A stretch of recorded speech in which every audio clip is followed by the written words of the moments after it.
Amin. Kasih tepuk tangan yang paling meriah buat Tuhan. Silakan duduk Bapak Ibu Saudara. Boleh saya dengar selamat sore, shalom. Ruangan ini penuh dari kanan sampai kiri. Sekali lagi saya boleh dengar shalom. Tuhan Yesus baik, amin. Kasih tahu kanan kiri, Tuhan Yesus baik. Yang percaya Tuhan Yesus baik, kasih tepuk tangan yang paling meriah buat Tuhan Yesus. Senang sekali saya bisa bertemu dengan saudara. Dan tidak lupa juga saya senang sekali bisa melayani jemaat online dimanapun saudara berada. Di negara manapun, di kota manapun. Saya percaya damai sejahtera Tuhan ada di dalam setiap kita. Hari ini mari kita buka Alkitab kita bersama-sama. Kita akan belajar dari satu tokoh favorit saya. Yaitu seorang nabi. Kita buka sama-sama dalam satu Raja-Raja. Pasalnya ke-19. Ayatnya pertama sampai ayatnya ke-4. Yang di rumah jangan lupa bergabung bersama dengan kami. Tulis di live chat sebanyak-banyaknya. Saudara boleh tulis Tuhan Yesus baik. Saudara boleh tulis Tuhan Yesus luar biasa. Apapun yang saudara ingin sampaikan tulis itu di live chat. Dan saya percaya jemaat online pun juga mengalami berkat yang luar biasa. Amin saudara. 1 Raja-Raja 19 ayatnya pertama sampai ayatnya ke-4. Kita belajar dari seorang nabi namanya Elia. Ini favorit saya. Karena nabi ini menunjukkan bahwa kita boleh melakukan perkara-perkara yang hebat dalam hidup kita. Tapi kita juga seringkali harus sadar akan keterbatasan kita. Tetapi meskipun kita terbatas, kita tidak takut, kita tidak gentar. Sebab kita tahu meskipun kita terbatas, kita tetap punya Tuhan yang tidak terbatas. Yang setuju katakan amin.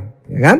Ayo, saya akan bacakan 3 ayat pertama. Saudara nanti sama-sama dengan saya baca ayatnya ke-4.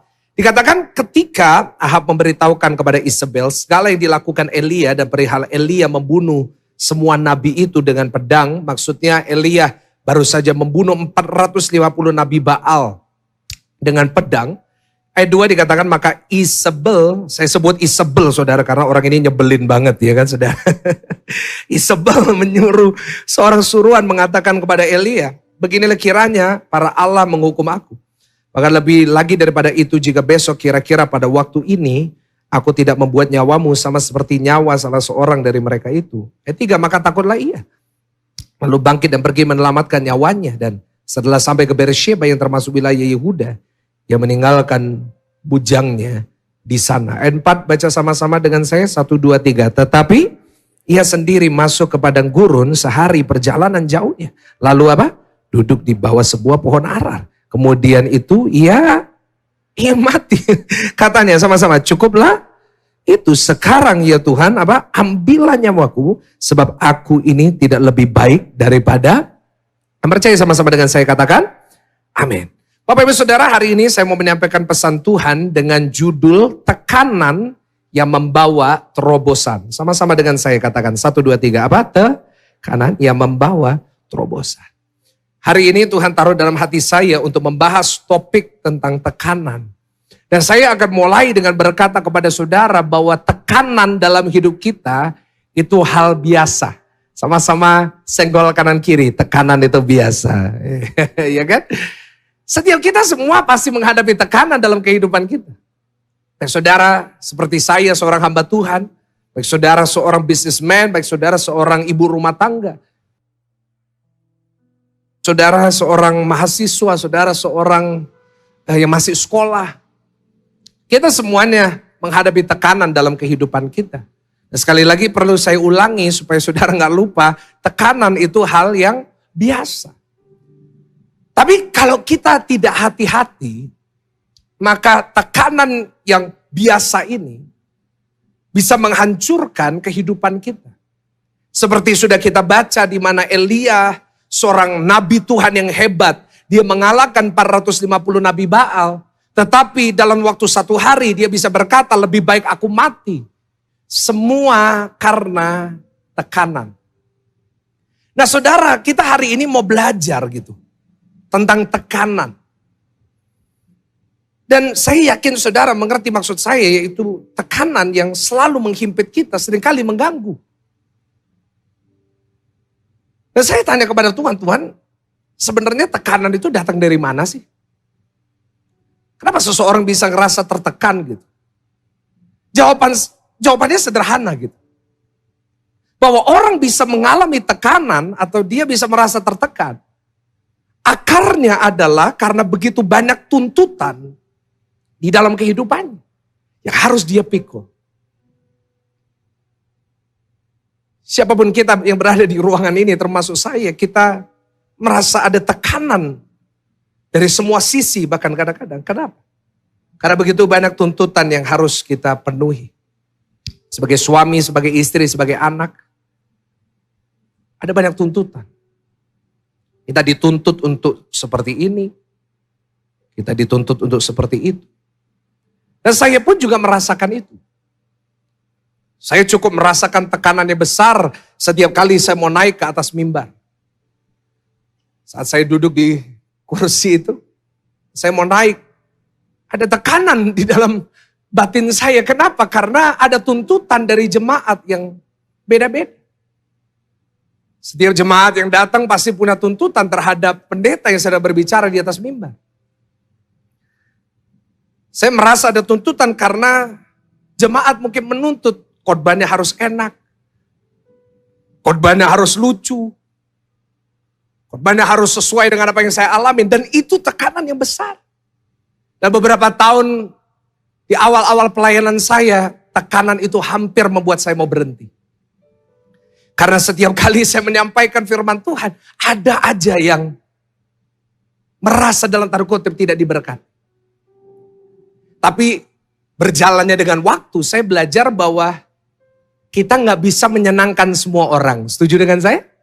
Nggak bisa senangin semua orang. Saya pun melakukan yang terbaik yang saya bisa, nggak bisa nyenengin semua orang. Gereja ini nggak bisa nyenengin semua orang. Gereja kita di tempat ini GSJS. Apa GSJS saudara? Gereja 1 jam saja. Pada saat awal-awal kita buka gereja ini, banyak yang bilang, apa itu gereja kok 1 jam? Apa? Masa cuma 1 jam? Mau dapat apa? Saya pernah ketemu dengan hamba Tuhan di airport gitu saudara. Ketemu gitu. Senior saudara, senior. Pastor Shalom, saya juga pendeta. Wah iya pendeta dari gereja mana? Saya bilang, dari gereja 1 jam saja. Dia bilang, apa itu gereja kok 1 jam? Jangan 1 jam, bikin 2 jam.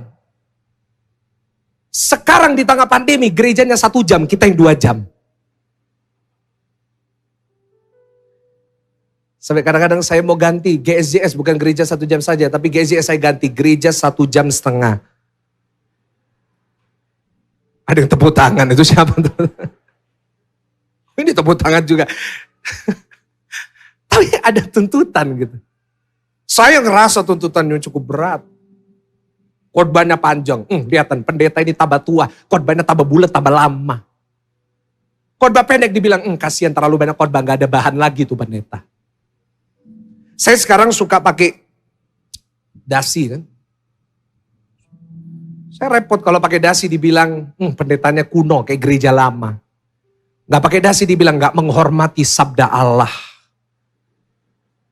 Saya khotbahnya pakai dasinya panjang gini kan.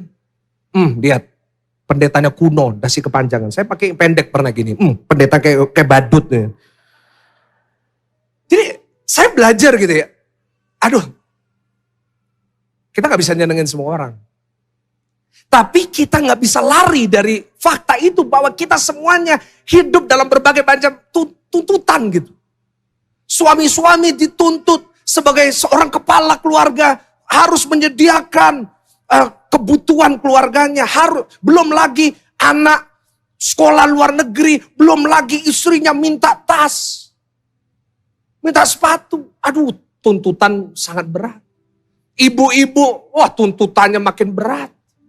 Bukan hanya harus membesarkan anak, tapi harus cantik buat suami.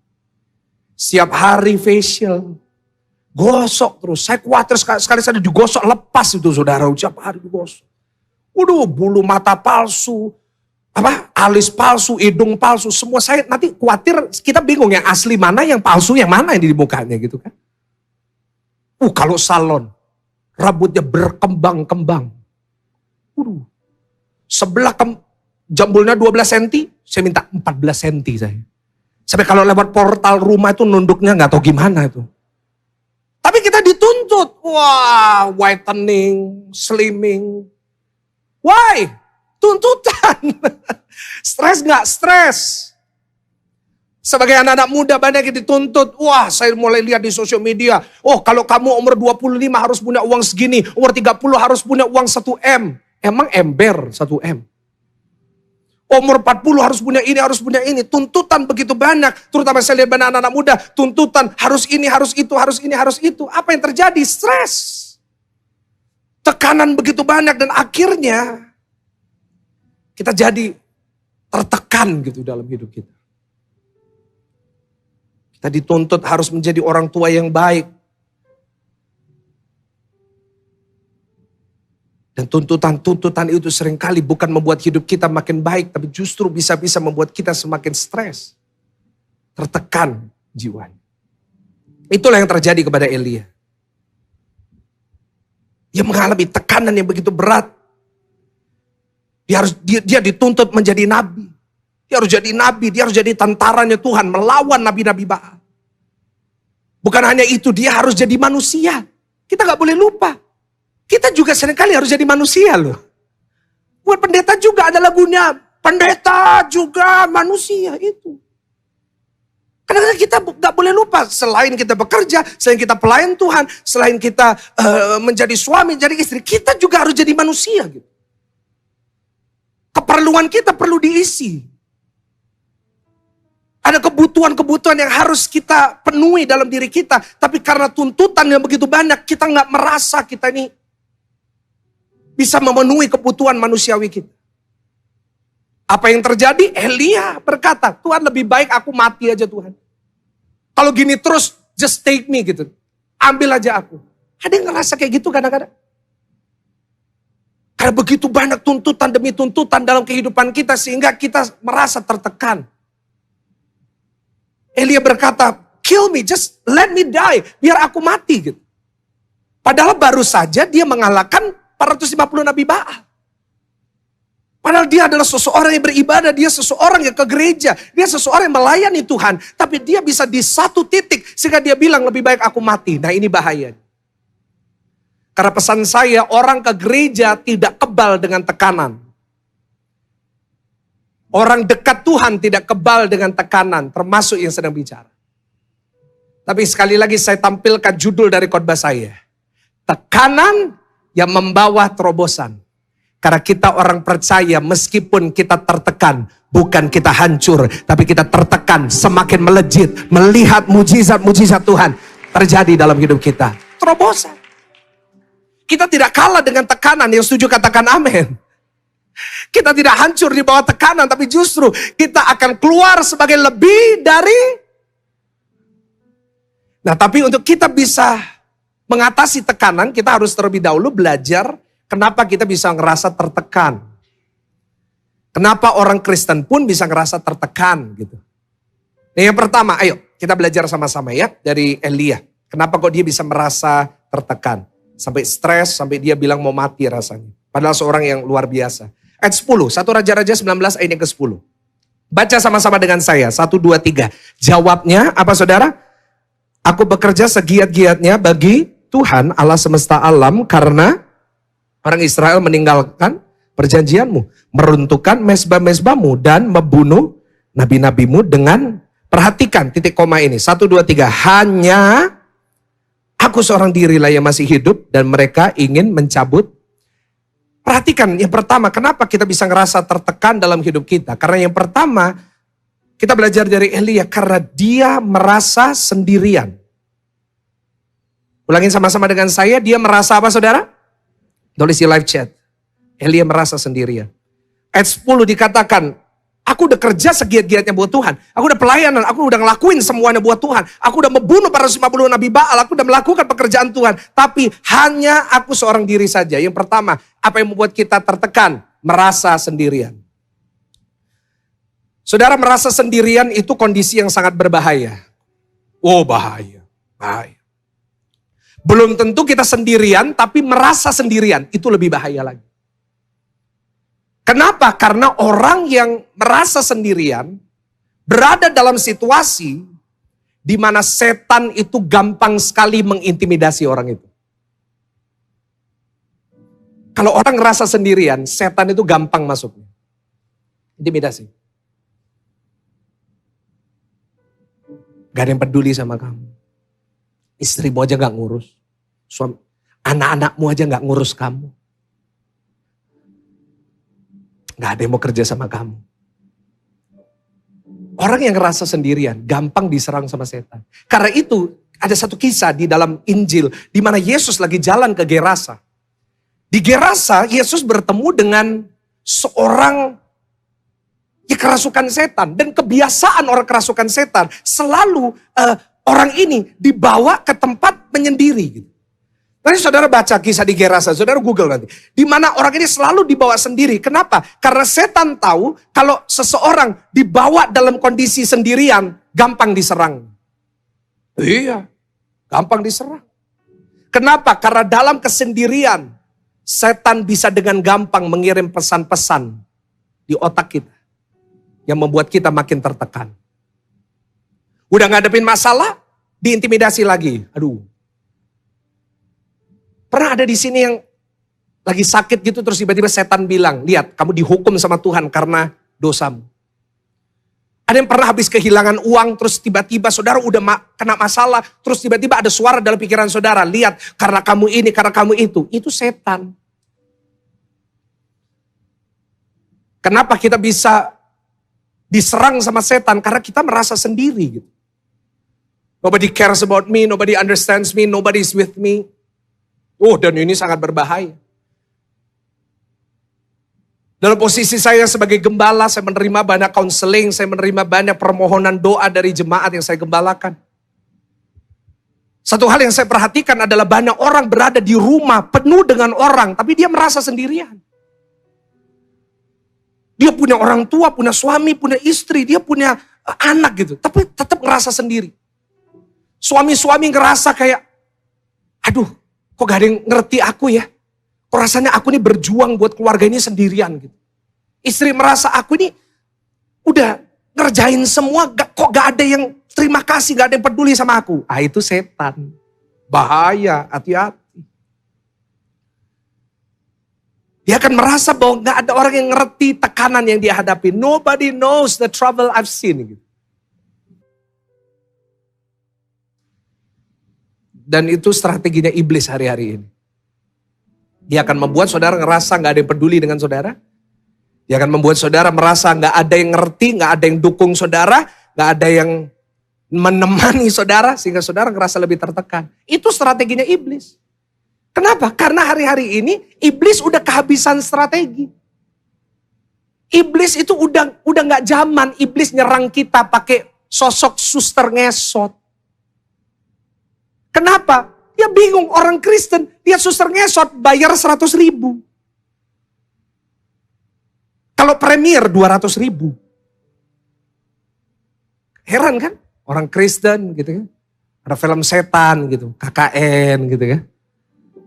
Ada apa? Wih, rebutan bayar. Setan bingung. Gimana ya? Strateginya apa? Yang membuat saudara ada di rumah. Tapi saudara ngerasa sendirian. Anak-anak di rumah.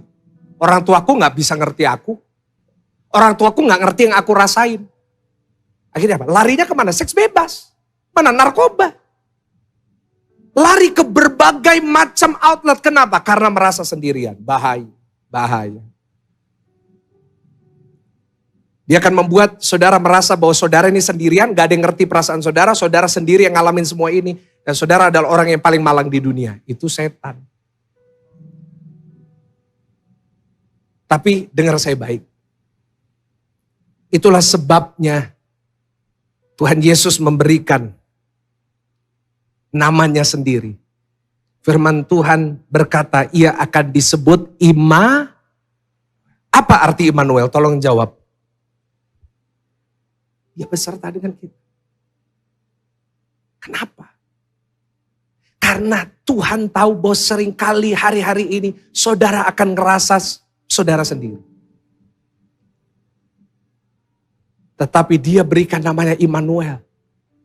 Karena dia ingin saudara tahu. Saudara yang percaya kepada dia. saudara tidak akan pernah sendirian. Sebab ada Tuhan yang selalu menyertai saudara dan saya. Kasih tepuk tangan yang paling meriah. Dia Immanuel. Dan bukan hanya itu, saat dia lahir, dia akan disebut Immanuel yang artinya Tuhan beserta dengan kita. Tapi sebelum dia mati, di atas kayu salib, dia menyampaikan satu kalimat. Eloi, apa lama? Bapak-bapak, kenapa engkau meninggalkan aku? Kenapa Yesus perlu menyampaikan itu? Kenapa Yesus perlu mengalami dia dipisahkan dengan Bapa? Kenapa dia merasa sendirian tanpa ada Bapa di dalam dirinya? Kenapa? Untuk menunjukkan kepada saudara bahwa kesendirian kita pun sudah ditanggung di atas kayu salib. Dia mati di atas kayu salib untuk menjamin saudara percaya kepada dia tidak akan pernah sendiri lagi. Tetapi selalu ada Yesus yang menyertai kita. Kasih tepuk tangan buat Tuhan. Wow! Sampai hidup mati bangkit, dia selalu memberikan kita jaminan. Aku akan kirim seorang penolong buat engkau. Aku akan mengirim seorang penghibur untuk engkau. Roh Kudus di dalam diri kita. Supaya apa? Supaya kita tahu bahwa kita tidak pernah sendirian. Sama-sama yang di sini tepuk dada saudara katakan, saya tidak pernah sendirian. Coba yang datang sama keluarga, kasih tahu kanan kiri, kamu gak pernah sendirian. Ada aku. Kok geli saudara? Kok geli saudara? Ayo kasih tahu sayang. Kau gak sendirian, ada aku. Kasih tepuk tangan yang paling meriah dulu buat Tuhan Yesus. Yes. Kita gak pernah sendiri gitu. Kita gak pernah sendiri. Jangan pernah merasa kita sendiri. Ada Tuhan. Masih ada keluarga saudara. Saudara di tengah pandemi kemarin 2020, awal-awal saya khotbah gitu. Gak ada jemaat ribuan gini, gak ada. Saya ingat 2 tahun yang lalu, benar-benar 2 tahun yang lalu, saya tuh khotbah di depan kursi kosong. Waduh, begitu banyak tekanan gitu. Saya ngomong apa gitu, gak ada orang. Jadi ngomong sendiri, amin sendiri. Jadi kayak orang, nah saudara ngomong sendiri. Lu saudara bayangin, teriak-teriak saudara, saya percaya gak ada orang. Saya bilang amin, gak ada yang ngomong amin. Sama kayak sekarang kan. Jadi saya gak bisa bedain ada orang atau gak ada orang saudara. Amin. Jemaat itu coba. Tapi awal-awal itu capek saudara. Aduh, saya sampai bilang sama istri saya, aduh, kok rasanya gak bisa ya. Khotbah di depan kamera terus, gak ada orang, semua kursi-kursi kosong. Akhirnya saya dapat solusinya. Istri saya waktu itu di belakang, saya panggil sayang. Iya dong, manggilnya harus sayang dong. Masa, sayang, istri saya lagi duduk di sini. Duduk di depan. Diom, kayak apa? Depan. Lu buat apa? Di depan. Satu hari Minggu saya mulai itu. Saya khotbah apa? Dia duduk di depan. Kerjaannya cuma senyum. Ih kasihan saudara. Saya guyonan 5 kali. Dia harus tertawa 5 kali saudara. Kalau gak saya marah. Dan setelah ada gitu. Saya gak ngerasa sendirian lagi. Saya ngerasa bahwa there's somebody there. Ada seseorang yang menyemangati saya. Wah saya mau kasih tahu ya. Coba gak ada istri saya gak bisa khotbah selama 2 tahun ini. Tapi karena ada yang menemani saya, karena saya gak merasa sendirian, saya kuat. Hari ini saya mau beritahu saudara, yang menyertai saudara itu bukan manusia biasa. Bukan hanya keluarga saudara, tapi yang menyertai saudara sanggup memberikan saudara kekuatan. Sebab dia adalah Tuhan, Raja di atas segala raja. Kasih tepuk tangan kepada yes. Jadi ingat ya, setiap kali saudara merasa sendiri, gak ada yang ngerti. Ada Tuhan Yesus. Firman Tuhan berkata dalam Ibrani, kita sekarang punya imam besar yang turut merasakan apa yang kita alami. Nanti saudara baca di Ibrani. Saudara pernah kecewa ditinggalkan oleh orang di hidup saudara, rekan kerja saudara. Tuhan pun juga pernah ditinggalkan. Dia pernah kecewa, dia pernah dikhianati. Dia pernah merasakan sakit. Dan Tuhan yang sama hari ini selalu menyertai saudara dan saya. Ya setuju katakan amin. Yang kedua, kenapa Elia bisa tertekan? Karena yang pertama dia merasa sendiri. Coba baca ayat 10 lagi. Kita lihat alasan kenapa seseorang yang hebat kok bisa ngerasa tertekan. Katakan jawabnya, aku bekerja segiat-giatnya bagi Tuhan, koma. Nah, coba kita stop di situ. Dia bekerja buat Tuhan. Kenapa? Dijelasin di kalimat berikutnya. Allah semesta alam karena, ya kan? Karena ini menjelaskan kalimat sebelumnya. Karena orang Israel meninggalkan perjanjianmu, meruntuhkan mezbahmu, membunuh nabimu dengan pedang. Stop di situ. Artinya apa? Kenapa dia bekerja buat Tuhan? Kenapa dia memutuskan bekerja buat Tuhan? Supaya orang Israel Tapi ada titik koma untuk menunjukkan apa hasilnya. Jawabnya, hanya aku seorang diri yang masih hidup dan mereka ingin apa saudara? Secara tidak langsung Elia lagi berkata seperti ini. Saya tahu karena kemarin waktu saya siapin khotbah ini, saya ulangin ayat ini. Gak tahu berapa puluh kali, saya ulang-ulang terus. Kira-kira apa yang dia maksud? Dan saya menemukan gini. Dia udah berusaha bekerja buat Tuhan. Dia udah berusaha untuk mentobatkan satu Israel. Dia udah bunuh 450 Nabi Baal karena menghina Tuhan. Tetapi orang Israel yang dia harap akan bertobat justru mau bunuh. Artinya apa? Dia udah kerja keras, tidak menghasilkan apa-apa. Setuju dengan saya? Yang kedua, kenapa dia tertekan? Karena dia takut gagal. Ulangin sama-sama. Takut apa saudara? Gagal. Dia takut, apa aku ini salah ya? Untuk melakukan semua ini, gak ada gunanya, gak ada buahnya, gak ada hasilnya. Pernah saudara rasa seperti itu? Udah kerja sekeras mungkin, udah banting tulang, putar otak, hati-hati stroke. Kita udah ngerjain semua itu, tapi tetap tidak menghasilkan apa-apa. Itu yang dialami Elia. Saya udah ngelakuin semua, saya udah membantai 450 Nabi Baal, tapi tetap gak mau tobat. Apa saya yang salah buat keputusan? Seperti itu. Justru hasilnya adalah sebaliknya yang diharapkan. Justru Isabel mau bunuh dia. Di sini kita melihat dia tertekan. Kenapa? Karena dia takut salah membuat keputusan. Apa aku salah ya? Membuat keputusan ini. Jujur Bapak Ibu Saudara, membuat keputusan itu sesuatu yang sulit, bukan? Ada di sini yang merasa membuat keputusan itu sulit?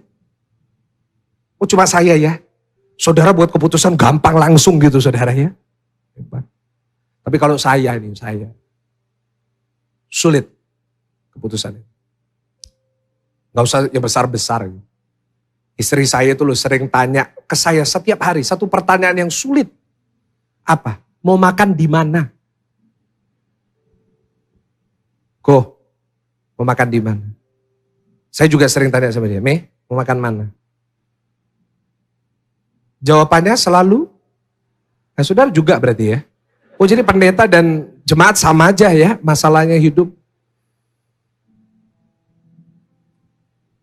Masalahnya bukan cuma itu, saya tanya mau makan di mana? Ya wis makan mie ini. Katanya terserah. Iya terserah tapi kecuali itu. Namanya bukan terserah. Akhirnya apa? Kita puter. Lantai 2M, turun lagi lantai 2. Turun lagi B1, akhirnya keputusannya, ya wis makan di rumah aja. Sampai di rumah. Pertanyaan berikutnya bukan makan di mana, tapi berubah, makan apa? Buka aplikasi. Kok gak ada makanan ya? Padahal sebanyak itu loh makanan. Apa ya? Wis, akhirnya keputusan terbaiknya apa? Indomie. Oke Indomie. Pertanyaan ada lagi. Goreng atau kuah? Kuah. Ada lagi. Soto atau kare? Aduh wis lebih baik gak usah makan lah wis. Kira-kira hal kecil aja sulit ya. Apalagi yang besar gitu. Ada yang takut membuat keputusan besar dalam hidup saudara? Elia berkata, rasanya aku yang salah deh ini. Kenapa kita jadi takut ngambil keputusan? Karena kita takut gagal, ya enggak? Kita takut kalau kita pilih A, nanti gagal. Semestinya pilih B. Ya kenapa dulu aku gak pilih A gitu. Kita takut kita salah. Tapi saya mau kasih tahu orang yang takut gagal itu orang yang sombong. Wih kok bisa gitu Pak Pendeta? Sederhana. Karena orang yang takut mengambil keputusan karena takut gagal, dia punya pikiran bahwa keputusannya punya kuasa untuk menentukan hidupnya. Padahal saya mau tanya sama saudara, siapa yang menentukan hidup kita? Orang yang berpikir keputusannya bisa menentukan hidupnya sedang mengecilkan Tuhan dan membesarkan keputusan. Membesarkan kekuatan. Tetapi pesan saya buat setiap jemaat Tuhan di tempat ini, keputusan kita hari ini tidak bisa membatasi Tuhan. Yang setuju katakan amin. Keputusan saudara, apapun keputusan itu. Tuhan taruh dalam hati saya, ada saudara sepanjang hari ini, ada saudara yang lagi perlu ngambil keputusan yang besar. Dengar saya baik-baik. Keputusan saudara tidak pernah bisa membatasi kuasa Tuhan. Tuhan gak pernah di surga, terus saudara salah ngambil keputusan, terus Tuhan kebingungan. Saudara salah ngambil jalan, terus Tuhan di surga. Ya, waduh, repot. Ya apa ya? No. Tuhan gak pernah kebingungan dengan keputusan yang saudara buat. Setuju dengan saya? Kalau dia kebingungan dengan keputusan saudara, artinya dia bukan Tuhan. Saya mau perdalam lagi. Kalau hari ini Tuhan bisa dibatasi dengan keputusan saudara, artinya Tuhan kita kalah sama Google Map. Ayo nanti pulang pakai Google Map. Pergi ke satu tempat. Terus saudara salah masuk jalan. Apa ditulis aplikasi? Mohon maaf karena Anda salah masuk jalan, maka Anda tersesat selamanya. Gitu. Begitu saudara salah masuk, dicari jalan lagi. Salah masuk lagi, cari jalan lagi. Sampai nemu. Saya mau kasih tahu, Tuhan kita punya 1001 cara untuk menolong saudara. Selalu ada jalan untuk menolong saudara. Jadi jangan takut. Jangan pernah takut. Waktu saya dulu memutuskan untuk sewa tempat ini. Awal-awal saya takut, tetapi saya ingat yang pegang kendali bukan saya. Gitu. Yang pegang kendali siapa? Waktu saya meninggalkan dokter dan saya menjadi seorang pendeta. Semua orang tanya sama saya, mau makan apa? Saya jawab nasi. Masa pendeta makan batu? Kenapa saya berani? Karena saya tahu yang memelihara hidup saya bukan manusia. Tapi yang memelihara hidup saya namanya adalah Tuhan. Yang sanggup menyediakan apa yang kita butuhkan dulu, sekarang, sampai selamanya. Yes. Karena itu hari ini jangan merasa tertekan hanya karena beberapa hal. Jangan merasa tertekan hanya karena saudara merasa sendirian. Jangan merasa tertekan karena saudara takut gagal. Sebab saya punya kabar baik buat saudara. Tuhan kita tidak pernah gagal. Kasih tahu kanan kiri, Tuhan kita gak pernah gagal. Tulis di live chat, Tuhan saya tidak pernah gagal. Penutup. Sebagai poin yang terakhir. Kita mau belajar dari Elia. Dari kisahnya Elia. Bagaimana kita bisa mengolah keputusan. Tampilkan judul dari khotbah saya, sehingga tekanan itu membawa terobosan. Gimana kita mengolah tekanan itu? Saya kasih satu poin aja supaya cepat. Yang pertama dan yang terakhir, yaitu kita harus memilih perspektif yang benar. Ulangin sama-sama dengan saya, 1, 2, 3. Memilih apa saudara? Apa perspektif? Perspektif cara pandang kita. Tulis di live chat, cara pandang saya. Cara pandang itu akan menentukan banyak hal. Cara pandang akan menentukan kita salah paham atau tidak. Perspektif saya terhadap saudara di atas mimbar ini, dan saudara lihat saya, cara perspektifnya sangat berbeda. Nggak sama. Saya ini punya satu kebiasaan yang kadang-kadang cukup mengganggu. Saya itu punya kebiasaan kalau saya khotbah, saya itu suka putar-putar, lihat. Saya ngomong, saudara sebenarnya. Apa yang saya lakukan, saya itu lagi scanning setiap wajah. Oh ini datang hari ini, oh ini jam 4 datang, oh bapak ini yang minggu lalu jam 4. Di otak saya itu kerjanya kayak gitu, oh bapak ini sebelumnya jam 6 Pak Insinyur Yohanes dulu kemarin duduk sebelah sini, jam 6 sore tapi hari ini duduk sebelah saya hafal semua. Dan itu jadi bumerang buat saya, kenapa? Karena saya itu lihat setiap wajah saudara dan saya tahu siapa yang megang handphone dan enggak. Saya tahu raut wajah, saya ini sangat sensitif terhadap raut wajah. Kalau saya lihat mukanya jemaat sudah mulai gini. Saya terganggu. Apalagi kalau lagi pakai masker ini. Aduh. Saya tuh kadang-kadang capek. Kadang-kadang lebih baik saya gak usah lihat jemaat gitu. Daripada saya tertekan jiwa saya. Nah, ada satu kali. Saya khotbah gini. Sore jam 4. Ada satu bapak itu duduk sini. Ya, di tempat ibu. Duduk sini. Saya khotbah. Gitu. Semangat kayak biasanya. Bapak ini duduk di depan, badannya besar. Cuma kayak gini reaksinya. Saya mau bergurau, saya mau ngomong serius, saya mau teriak, ngomong apa coba?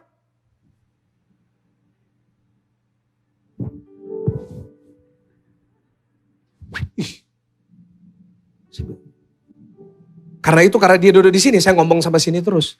Jadi kalau saya terlalu di mana, berarti di sana berarti ada sesuatu, saudara. Saya dari tadi lihat sini terus, artinya di sini ya ada yang saya maksud. Tapi, waduh, saya terganggu banget, saudara. Aduh, karena itu ya saya menghargai yang duduk depan, gak main handphone, saya hargain banget. Karena saya itu sensitif sekali. Aduh, saya turun, saudara. Saya tuh ngomong sama istri saya, aduh, stres, khotbah gak enak. Berarti ada satu bapak itu, aduh gimana ya. Kenapa? Iya, bapak ini dari tadi gini-gini terus.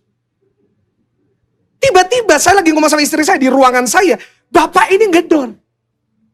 Saya lihat, shalom Pak. Bapak tahu saya. Dalam hati saya, kayak tadi Pak. Saya tahu muka Bapak dari tadi. Dia bilang, Pastor, saya cuma perlu ngomong. Khotbahnya Pastor top. Yalah Pak, penadu Pak. Gak mau dari tadi Pak ngomongnya Pak. Gak taunya salah pahamnya cuma karena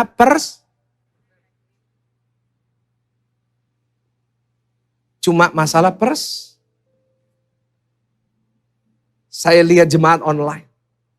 Saya gak bisa lihat jemaat seperti saudara lihat saya. Saudara lihat saya gini. Saya gak bisa lihat saudara, saya cuma bisa tulis lihat nama gitu. Karena itu saya suka di khotbah saya ya. Sekarang gak terlalu sering dulu. Tulis di live chat. Sampai ada yang ngomong ini pendeta live chat kali ya. Kenapa? Karena saya untuk bisa lihat saudara hanya lewat itu perspektif. Nah kalau kita sama Tuhan perspektifnya berbeda, pantasan salah paham sama Tuhan. Perspektif kita kadang-kadang berbeda.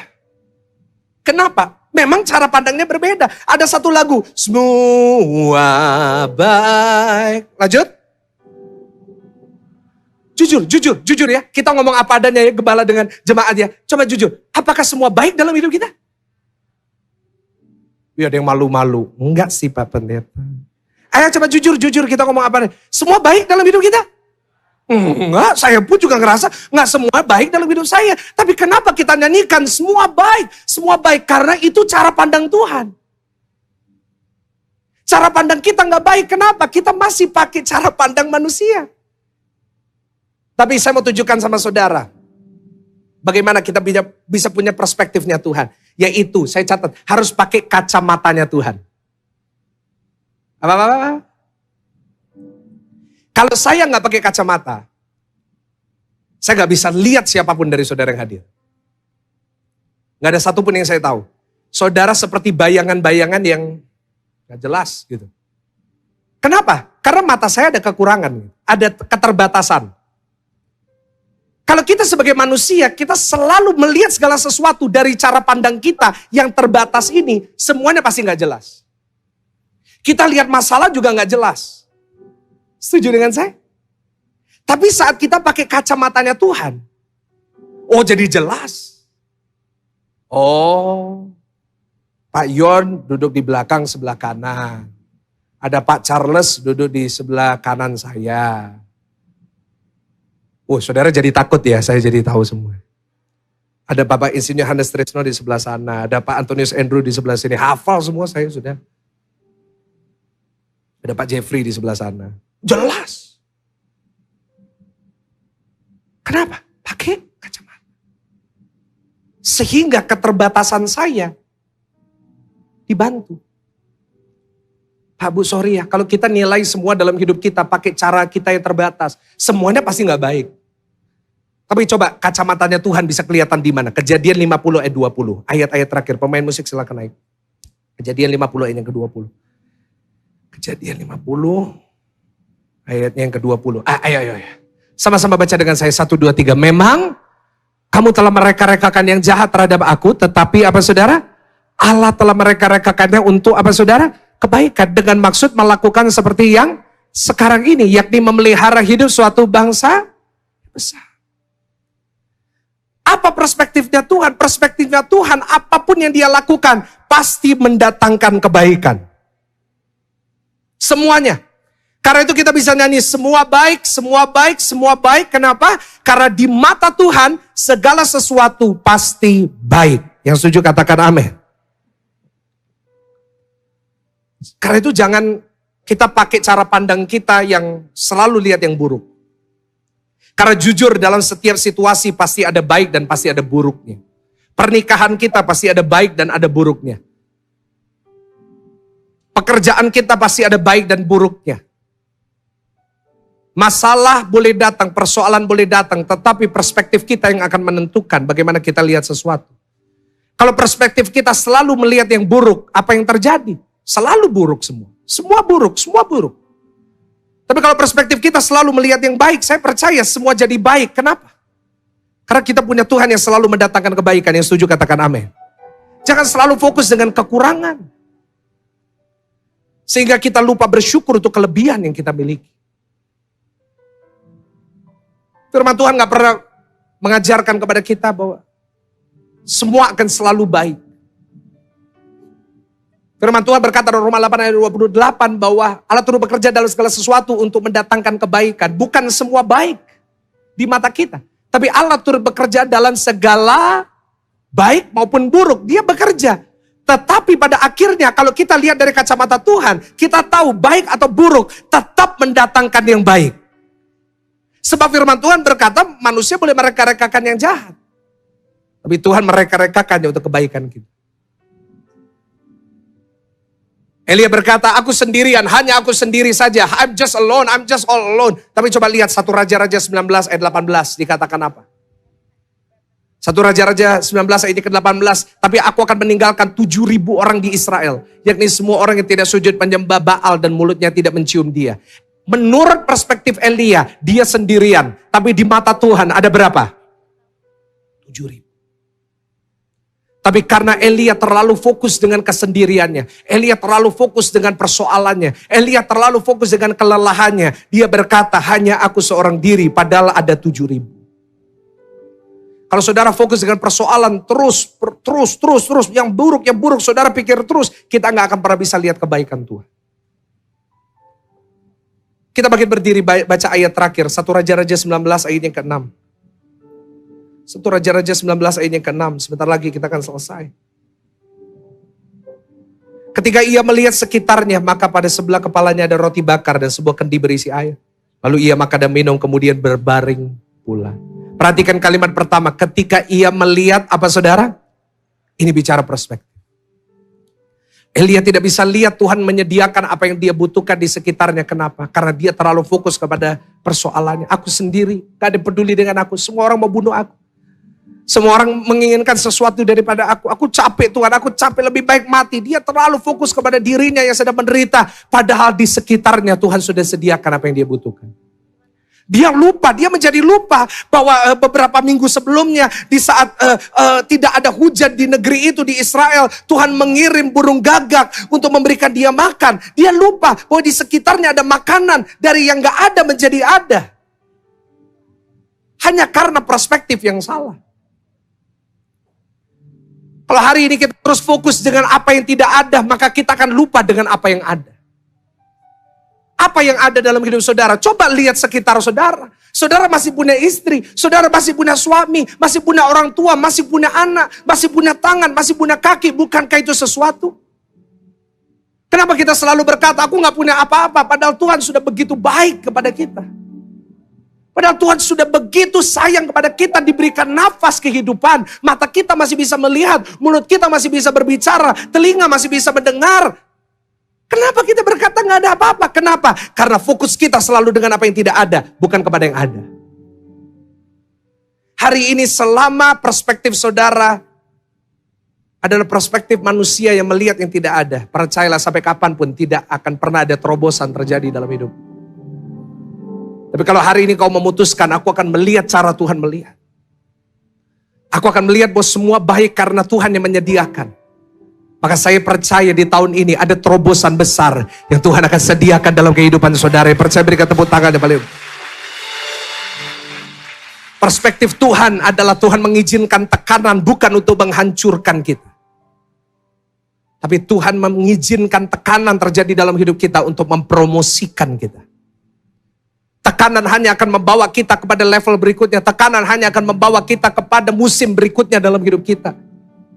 Tapi selama kita menolak tekanan, selama kita mengusir tekanan dalam hidup kita, kita kalah dengan tekanan, kita tidak akan pernah lihat level berikutnya. Kita tidak akan pernah bisa lihat rencana yang dahsyat, terobosan yang besar yang Tuhan limpahkan. Karena itu doa saya buat saudara hari ini. Biar semua tekanan, semua tuntutan yang ada menekan hidup saudara. Bukan menghancurkanmu, tapi menjadikan engkau lebih dari pemenang. Kasih tepuk tangan yang paling dahsyat. Pejamkan mata saudara. Tuhan hamba-Mu berdoa buat setiap jemaat. Mungkin hari ini ada yang datang dengan beban berat, tekanan yang besar, tuntutan yang begitu banyak. Tapi hari ini kami meletakkannya di bawah kaki-Mu. Karena kami tahu semua baik. Semua baik. Kalau Engkau yang memegang hidup kami. Ampuni kami kalau seringkali kami mau menyerah. Ampuni kami kalau kami selalu mengeluh dengan apa yang tidak ada. Tapi ajar kami untuk kami percaya. Manusia boleh mereka-rekakan yang jahat. Lembah kekelaman boleh kami lewati. Tantangan demi tantangan boleh kami hadapi. Tapi satu hal yang kami tahu. Engkau sedang bekerja dalam segala sesuatu. Baik atau buruk, untuk mendatangkan kebaikan bagi kami. Terima kasih Tuhan, hamba-Mu sudah selesai. Biar Engkau yang terus berbicara kepada kami. Kuatkan kami. Berikan kami kekuatan untuk kami bisa menjalani 1 minggu lagi. 1 tahun lagi. Dan kami percaya, bersama dengan Tuhan kami melakukan perkara yang dahsyat. Dalam nama Tuhan Yesus. Mari jemaat Tuhan yang percaya, sudah diberkati, sama-sama kita katakan amin. Kasih tepuk tangan yang paling meriah buat Tuhan.